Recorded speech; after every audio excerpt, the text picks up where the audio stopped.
दोस्तों YouTube channel subscribe के लिए क्लिक बेल आइकन को प्रेस कर दे ताकि नोटिफिकेशन आपको मिलते रहे जेआईबी और सीआईबी के संबंध से। हम लोग यहाँ बात करें जेआईबी का principles and practices banking question bank set number 4 है। यहाँ पे क्वेश्चन बैंक स्टार्ट करने से पहले छोटा सा अनाउंसमेंट है। यहाँ हमारे पास जेआईबी का दो प्रकार से कोर्सेज है, एक है 6 महीने की वैलिडिटी का कोर्स है, दूसरा लाइफ लॉन्ग वैलिडिटी का कोर्स है। दोनों जगह आपको वीडियो लेक्चर कोर्सेज मिल जाएंगे। केस स्टडी का वीडियो हो जाएगा, क्वेश्चन बैंक हो जाएगा, मॉक टेस्ट हो जाएगा और रिवीजन नोट्स हो जाएगा। अगर पेपर वन करते हैं IAFS, इसका दाम है 600 रुपये और इसका दाम है यहाँ पे 1200 रुपये। पेपर टू करते हैं PPB, इसका दाम है 600 रुपये, इसका दाम है 1200 रुपये। पेपर थ्री करते हैं AFB, इसका दाम है 800 रुपये, यहाँ दाम है आपका 1500 रुपये। पेपर फोर करते हैं RBWM, इसका दाम है यहाँ पे 600 रुपये और इसका दाम है यहाँ पे 1200 रुपये। कॉमो पे करते हैं यानी चार पेपर एक साथ करते हैं तो इसका दाम है 1500 रुपये, इसका दाम है 3000 रुपये। पहले सवाल पे आते हैं। X, a customer of Popular Bank, had deposited an amount of rupees 12,500 in his saving bank account, which was credited by bank in account of Mr. Y. The relationship between the bank and Y is, बोलता है कि एक से customer है popular bank का जो कि पैसा जमा किया था 12,500 रुपये अपने सेविंग बैंक अकाउंट में, पर वो गलती से मिस्टर वाई के अकाउंट में क्रिएट हो गया। तो रिलेशनशिप बैंक और वाई का क्या होगा? ए ऑप्शन है ट्रस्टी बेनिफिशियरी, बी ऑप्शन है आपका डेप्टर क्रेडिटर, सी ऑप्शन है आपका क्रेडिटर डेप्टर, डी ऑप्शन है बेनिफिशियरी ट्रस्टी, डी ऑप्शन है, ई ऑप्शन है नन।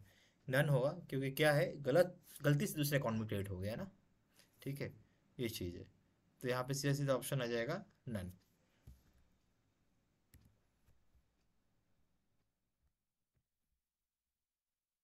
E option. ठीक है, क्वेश्चन नंबर 2 में आइए। Which of the following is not,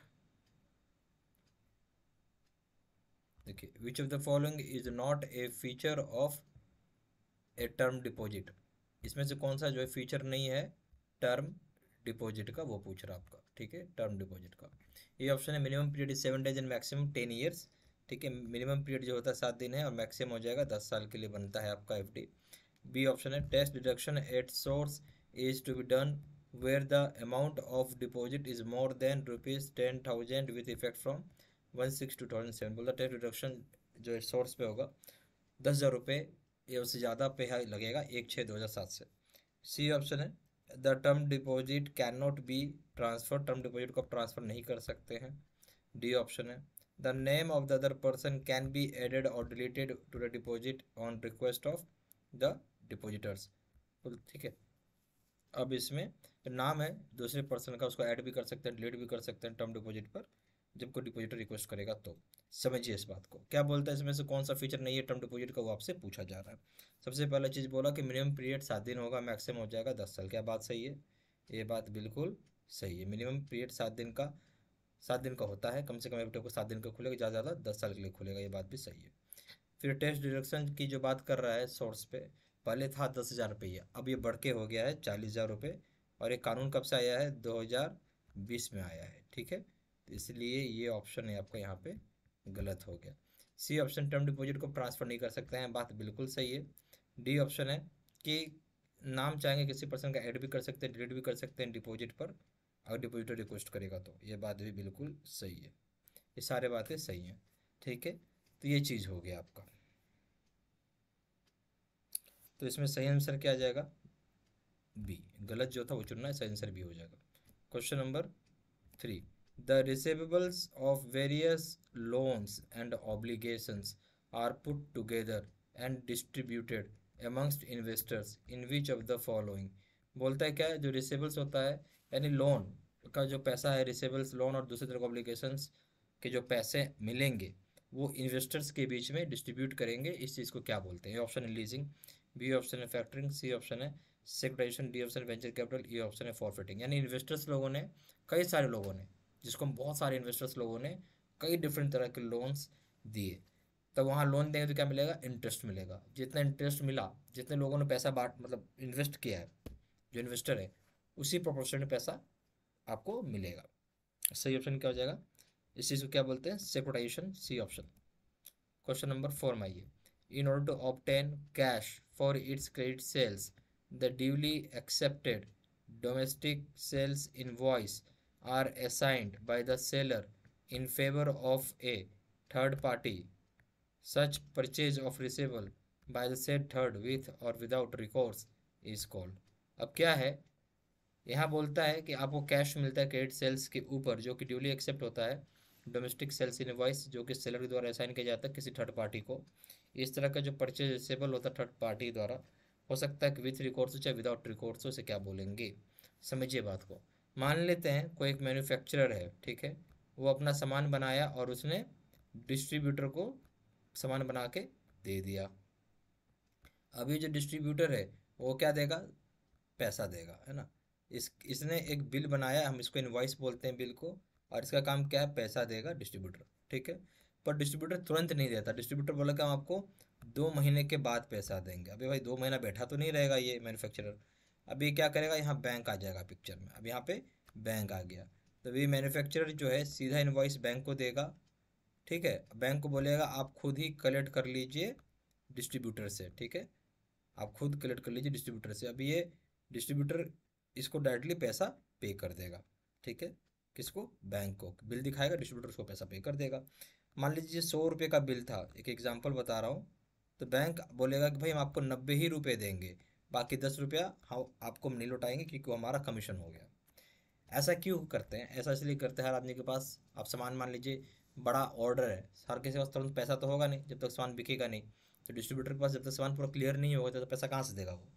manufacture तब तक खाली बैठा नहीं रहेगा, तो बैंक के पास जाता है, बैंक को बिल दिखा देता है कि हमने यहाँ यहाँ दिया है। बैंक उस बिल को पहले वेरीफाई कर लेती है, ठीक है। उसके बाद बैंक जितना रुपये का बिल है उसका 10% काट के, 12% काट के, 15% काट के, जो भी होता है, बाकी पैसा वो मैन्युफैक्चर को दे देगा ताकि मैन्युफैक्चर का काम रुके नहीं। आगे बात समझ में, ये चीज़ होता है। ए ऑप्शन है सेपरेशन, इसी चीज़ को क्या बोलते हैं, ऑप्शन है सेपरेशन, बी ऑप्शन है फैक्टरिंग, सी ऑप्शन है बिल डिस्काउंटिंग, डी ऑप्शन है फॉरफेटिंग। सही ऑप्शन हो जाएगा। क्योंकि डोमेस्टिक यानी भारत के अंदर हो रहा है इसलिए हम फैक्ट्री बोलेंगे, अगर ये विदेश में होता हम इसे फॉरफेटिंग बोलते हैं। सही ऑप्शन हो जाएगा B. Question number 5, tele banking facility is provided by banks through bank computers based on which of the following. बोला टेली बैंकिंग की फैसिलिटी जो बैंक प्रोवाइड करते हैं किस चीज़ के ऊपर बेस्ड होता है। ए ऑप्शन है voice processing, B option brick and motor processing, C option internet processing, D option virtual banking. सही ऑप्शन क्या हो जाए, टेली बैंकिंग जो होता है एक तरह का वॉइस प्रोसेसिंग होता है, ए ऑप्शन। क्वेश्चन नंबर 6 में आइए, in a joint account in the name of X and Y, a request is received to substitute the name of X by Z. Later on, another request comes from Y and Z, either to replace the name of Y with A or add the name of A. Which of the following is not correct? जो गलत कौन सा है वो बताना होगा। देखिए joint account में क्या बोलता है कि नाम जो है एक्स और वाई ने रिक्वेस्ट किया, ठीक है, कि सब्स्टिट्यूट किया जाए नाम एक्स को जेड के द्वारा। बाद में रिक्वेस्ट आया वाई के साइड से, वाई और जेड के साइड से, कि वाई का नाम रिप्लेस किया जाए ए के साथ से चाहे ऐड कर दिया जाए। इसमें से कौन सी बात गलत है वो आपको बताना होगा, ठीक है। ये आपसे सवाल पूछ रहा है। अब यहाँ देखिए, बोलता है request of X and Y can be accepted. बिल्कुल रिक्वेस्ट ऑफ एक्स वाई आप एक्सेप्ट करेंगे क्योंकि यही प्राइमरी अकाउंट होल्डर है।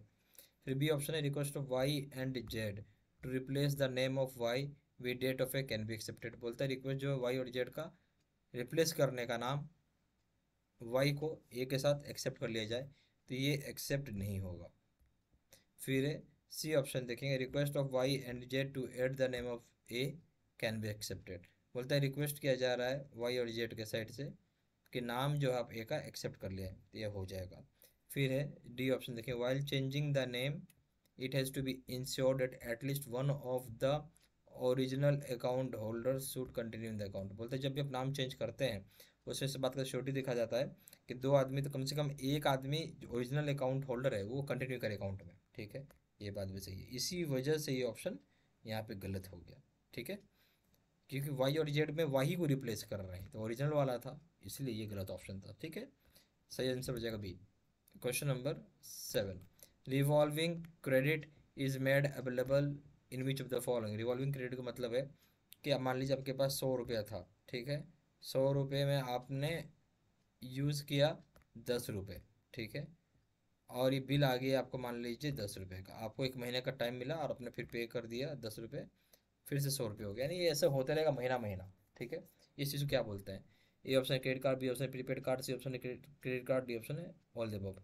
क्रेडिट कार्ड होगा, क्रेडिट कार्ड में क्या होता है आपको एक लिमिट देता है, लिमिट आपने जितना यूज़ कर लेंगे उतना बिल पे करेंगे तो उतना लिमिट फिर से आ जाएगा आपको, तो क्रेडिट कार्ड होता है, ऐसा हर महीना होता रहता है। सी ऑप्शन। क्वेश्चन नंबर 8 में आइए, A partnership has two partners. The firm has total assets of rupees 25 lakhs and liabilities of rupees 10 lakhs. Partner B has assets of rupees 10 lakhs and liabilities of 12 lakhs. The creditors of the firm will be able to realize the firm debts percentage of the dues. बोलते जो partnership होता है दो firm का, ठीक है, partnership है firm जिसमें दो पार्टनर है, बोलते फर्म के पास टोटल एसेट्स 25 लाख रुपए का है, लाइबिलिटीज हो गया 10 लाख रुपए का। पार्टनर बी के पास एसेट्स है 10 लाख रुपए का, हाँ, एसेट्स हो गया 10 लाख रुपए का और लाइबिलिटीज हो गई आपकी 12 लाख रुपए का। अब बोलते हैं क्रेडिटर्स जो होगा फर्म का वो कितना रियलाइज कर पाएंगे। देखिए तो फर्म के पास कितना एसेट्स है वो देखो, फर्म के पास हो गया 25 लाख है और पार्टनर बी के पास 10 लाख है, टोटल हो गया यहाँ पे 35 लाख रुपए आपको, ठीक है। अब कितना लाइबिलिटीज है, ये तो हो गया एसेट्स। अब हमें लाइबिलिटीज जानना है, लाइबिलिटीज कितना हो जाएगा 10 लाख जो और 12 लाख, ठीक है,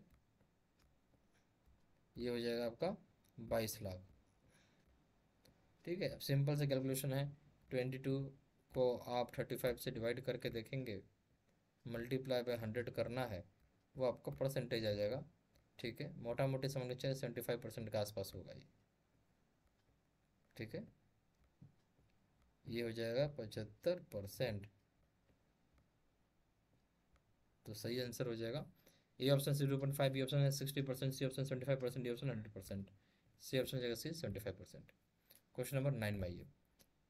An action of a partner is the action of the firm and binds all partners where, बोलते कोई एक्शन अगर है पार्टनर लेता है, कोई एक्शन अगर पार्टनर लेता है तो पूरे फर्म के ऊपर बाइंडिंग होती है।